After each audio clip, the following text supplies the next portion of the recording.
Hello good people, salut à toi, coquine dans ta cuisine. Regarde, tu vois ça, tu vois ce gâteau génial, magnifique, croustillant, caramel et tout.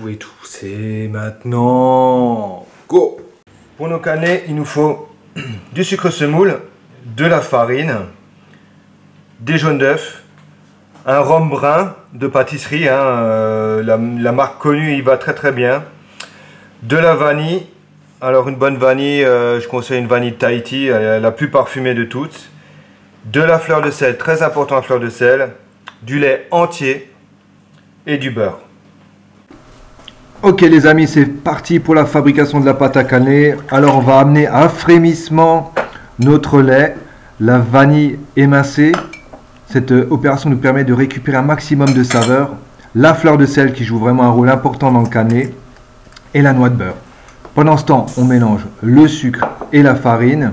Cette opération nous permet d'éviter la formation de grumeaux lorsqu'on versera notre mélange précédent. J'ai laissé redescendre aux alentours de 85-90 degrés le mélange lait, beurre, vanille et fleur de sel. Ceci pour éviter de précuire la farine, voire de précuire le jaune d'œuf.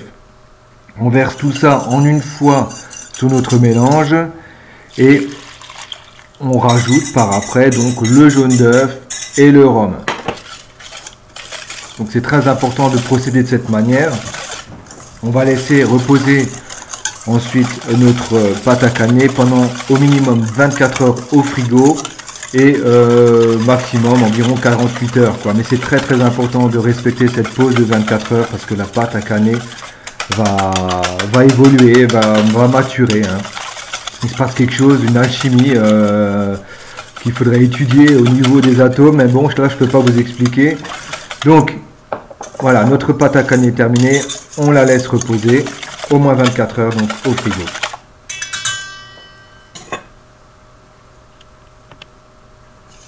Le lendemain, voilà, notre pâte est prête, il suffit donc de la filtrer, on récupère tout ça, on ne laisse rien et on va écraser avec le dos d'une cuillère donc la vanille qui est dans mon petit chinois. Vous verrez là, cette petite technique nous permet de récupérer absolument tout ce que la vanille peut nous donner, le maximum d'arômes. On a un petit jus noir très aromatique. Et on va pouvoir passer à la fabrication du mélange qui servira à chemiser nos moules à cannelés. Donc là, j'ai de la cire d'abeille qu'on trouvera sur internet, chez les revendeurs sur internet, et du beurre clarifié, qui est simplement du beurre dont on a retiré l'eau. On mélange, donc on va mettre à fondre la cire d'abeille avec le beurre clarifié. Ces deux éléments vont se mélanger parfaitement. Il faut savoir que le beurre clarifié, on l'obtient simplement en chauffant du beurre normal, en faisant bouillir jusqu'à ce que l'eau se soit évaporée. Il y a 80% de matière grasse dans le beurre et 20% d'eau, à peu près quoi. On mélange bien cette petite mixture. Et vraiment elle doit être chaude et là je chemise mon moule à cannelés. On constate que ce mélange va immédiatement figer dans le moule, ce qui nous fait une couche isolante entre la pâte à cannelés et le moule à cannelés. Vous remarquerez aussi que les moules à cannelés sont relativement épais parce que sur internet, lorsque vous voudrez acheter des moules à cannelés, on aura différentes qualités. Il faut vraiment acheter un moule à cannelés épais. Et en général, il coûte aux alentours de 15-16 euros le moule. C'est relativement cher, mais bon, ça dure une vie et ça peut même se passer de génération en génération. Surtout, ne faites pas l'économie d'acheter un moule à cannelés pas cher parce que ce sera une fausse économie.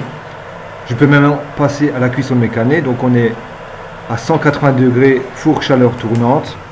C'est une cuisson qui va durer 1h15. Et ce qui se passe en fait, c'est que la chaleur va saisir la pâte à cannelés et on va avoir un bullage qui se fait tout le long des parois du moule qui va caresser le cannelé pendant 1h15. Et là, au bonheur, je vais pouvoir démouler. Ah voilà, c'est du bonheur. Lorsque le cannelé sort du moule, merci, voilà. C'est super.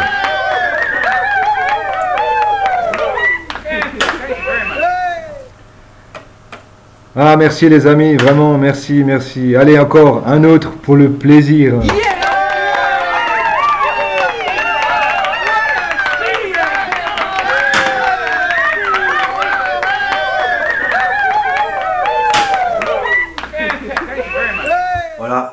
Une petite demi-heure après, notre cannelé est prêt à déguster. Hein. Alors bon, ben, pour vous, je me sacrifie, d'accord? Alors, un truc. Le cri du cannelé. Vous connaissez le cri du cannelé? Prenez le cannelé comme ça, près de votre oreille. Le cri de pas manger. Le cri du cannelé. Alors, le cri du cannelé, c'est magnifique. Voilà. Donc, hein, je me sacrifie. Ça croustille, c'est crémeux, c'est moelleux. C'est superbe. Ah, mais c'est superbe. Ben voilà. Salut à toi le gourmand. Salut à toi la gourmande. Et on se voit bientôt pour de nouvelles aventures gustatives. Ciao. Musique. Ouais.